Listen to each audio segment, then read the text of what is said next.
আসসালামু আলাইকুম ভিউয়ার্স, ফরিদপুর মধুখালী বোয়ালমারি এই যে সংগুলি দেখলেন হয়তো 2-4 দিন আগে কিনে ভেজাল হয়েছে, আমি হয়তো জানি না।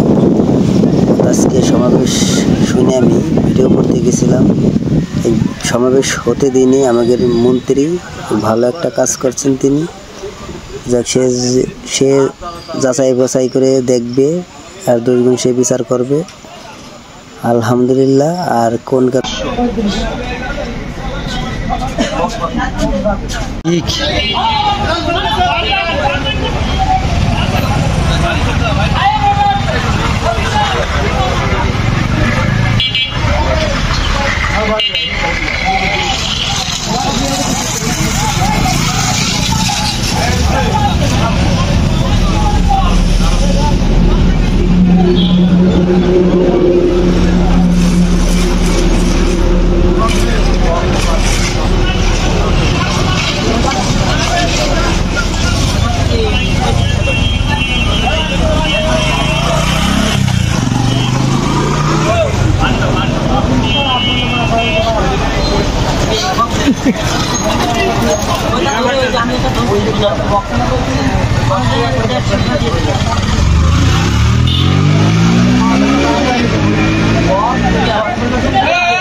कीमत भी 200 টাকা।